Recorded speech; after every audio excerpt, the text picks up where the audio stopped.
দেবীপক্ষ থেকে বৃষ্টির কাউন্টডাউন শুরু। পরপর ঘূর্ণাবর্ত আর নিম্নচাপে এবার পুজোতে বৃষ্টির সম্ভাবনা ক্রমশ জোরালো হচ্ছে। ভিজবে দক্ষিণবঙ্গ, বাদ যাবে না উত্তরবঙ্গ।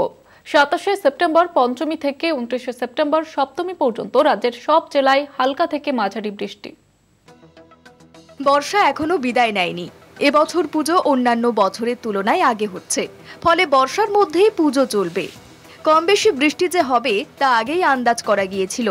এবার সেই আশঙ্কাই সত্যি হলো। পুজোর আনন্দের সঙ্গে বৃষ্টিতেও ভিজবে বাংলা। পুজোর সময় বৃষ্টির পূর্বাভাস, তাই নতুন জামা জুতোর সঙ্গে ছাতাও ম্যান্ডেটরি। অধিকাংশ পুজোর প্রস্তুতি শেষ পর্যায়ে পৌঁছে গেলেও বাদ সেধেছে বৃষ্টি। আলিপুর আবহাওয়া দপ্তর জানিয়েছে, 25 থেকে 26শে সেপ্টেম্বরের মধ্যে বঙ্গোপসাগরে তৈরি হবে নিম্নচাপ। 27শে সেপ্টেম্বর পঞ্চমী থেকে 29শে সেপ্টেম্বর সপ্তমী পর্যন্ত রাজ্যের সব জেলায় হালকা থেকে মাঝারি বৃষ্টি। 30শে সেপ্টেম্বর অষ্টমী থেকে বৃষ্টির পরিমাণ বাড়তে পারে। নবমী ও দশমীতে ভারী বৃষ্টির সম্ভাবনা।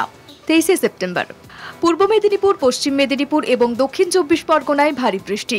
বাকি জেলাগুলিতে হালকা থেকে মাঝারি বৃষ্টির সম্ভাবনা।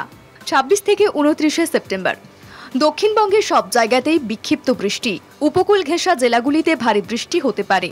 30শে সেপ্টেম্বর থেকে 2রা অক্টোবর বজ্রবিদ্যুৎ সহ বিক্ষিপ্ত বৃষ্টির পূর্বাভাস দক্ষিণের বিভিন্ন জেলায়। উপকূলবর্তী জেলাগুলিতে ভারী বৃষ্টি। উত্তরবঙ্গেও বৃষ্টি ক্রমশ কমবে। সোমবারে পার্বত্য এলাকা এবং মালদা ও দিনাজপুরে বজ্রবিদ্যুৎ সহ বৃষ্টির সম্ভাবনা। শুক্রবার থেকে বৃষ্টি কিছুটা বাড়তে পারে। সব মিলিয়ে দেবীপক্ষের সূচনার সঙ্গে রাজ্যে বাড়ছে দুর্যোগও।